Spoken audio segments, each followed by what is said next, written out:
জানিস মা, আজ আমরা কোথায় যাচ্ছি বলতো? কার কাছে বাবা? আজকে আমরা তার কাছে যাচ্ছি যে না থাকলে আজকে আমি এতটা সাকসেসই হতে পারতাম না। আমি তো কিছুই বুঝতে পারছি না বাবা।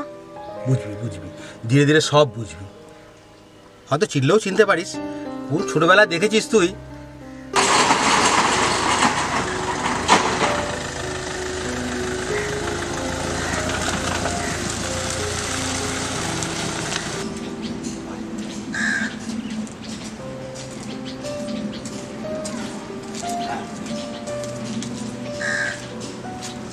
অমিত, অমিত বাড়ি আছিস? হ্যাঁ বলুন, কাকে চাই? তুমি অমিতের মেয়ে তো, রুমা তো? হ্যাঁ, ঠিক আপনাকে চিনতে পারলাম না।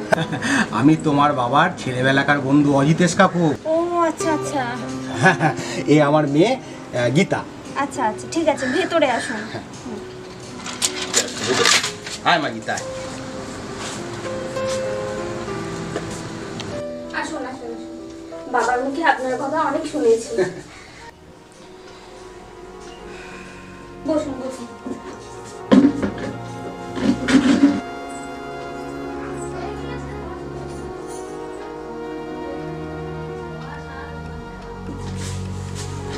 দেখি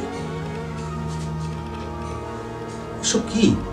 তুই শুয়ে আছিস কেন? ওষুধ, প্রেসক্রিপশন কি হয়েছে তোর? পরে সব শুনবি। কতদিন পরে এলি। ভালো আছিস তো ভাই? আসলে বাবার nephrogenic problem, high sugar, pressure. বাবাকে হসপিটালাইজড করতে হবে, হাতে টাইম নেই তেমন। তা তাই অ্যাডমিট করিসনি কেন মা? আরে ছাড় না ওসব কথা। এতদিন পরে তোকে পেয়ে আমি পুরো ফিট ভাই, পুরো ফিট আমি। ডাক্তারবাবু বলেছে হাতে আর টাইম নেই, অনেকদিন ধরে বেড রেডেন হয়ে পড়ে আছে। তা হ্যাঁ রে মা, এই কাকুটার কথা একবার তোদের মনে পড়েনি?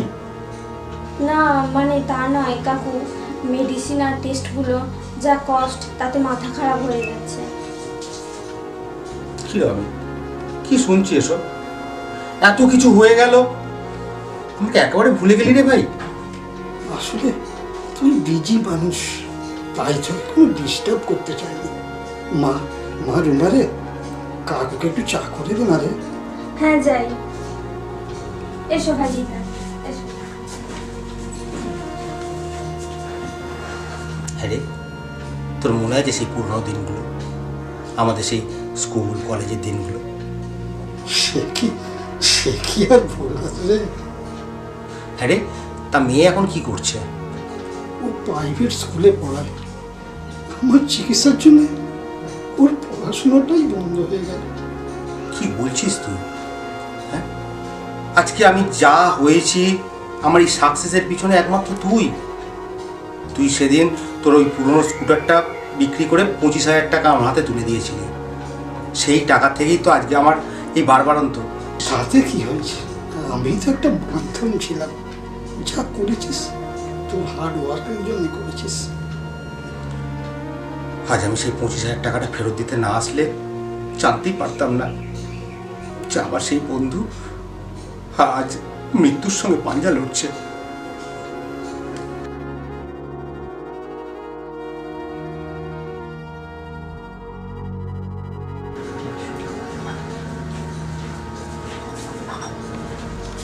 এই নাও কাকু,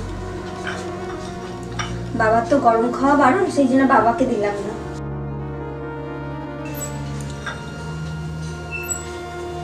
মারে, আজ থেকে তোর বাবার সমস্ত দায়িত্ব আমার। আর অমিত, তোর মেয়ের ক্যারিয়ারের দায়িত্ব আজ থেকে আমি নিলাম। না না, এটা ভাবিস না যে আমি তোর উপর কোনো উপকার করছি। তুই আমার জন্য যা করেছিস এটা তার কাছে খুবই নগণ্য রে, খুবই নগণ্য। কি বলছিস তুই? মা রুমা, মা গীতা রে, আমাকে এটুকু করার সুযোগ দিবি তো তোরা? আমার কাছ থেকে এই অধিকারটুকু কেড়ে নিস না মা, তোরা আমার কাছ থেকে এটুকু অধিকার তোরা কেড়ে নিস না। কাকু, তোমাদের বন্ধুত্বের কথা আমার বাবার কাছ থেকে অনেক শুনেছি, আজ আমি অনেক কিছু জানলাম। বাবা, আজ থেকে রুমা খালি আমার বন্ধু নয়, আমার একটা বোনও।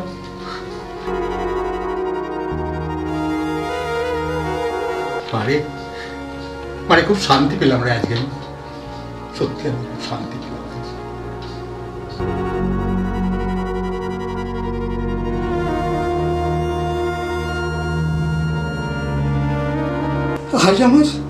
আজ আমার মৃত্যুকেও কোনো ভয় নেই রে, কোনো ভয় নেই। অমিত, এবার আমি আসি তাহলে, ভালো থাকিস। ও হ্যাঁ মারুমা, এই টাকাটা এখন রাখ, বাবার ওষুধ ট্রিটমেন্টের জন্য যা লাগে খরচা কর। আর আমি আছি, কোনো প্রবলেম হলে সঙ্গে সঙ্গে আমায় জানাবি। যদিও আমি রোজ তোকে ফোন করে নেবো, তবু কোনো অসুবিধা হলে এই কাউকে ফোন করতে একটু বলিস না রে মা। আমি আসি রে ভাই, আসি, চল। ওকে ওকে।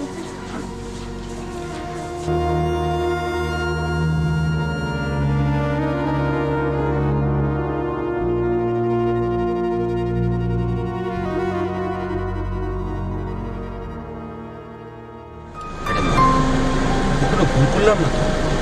না বাবা, আমি আজকে তোমার উপর খুব গর্বিত। I am really proud of you বাবা।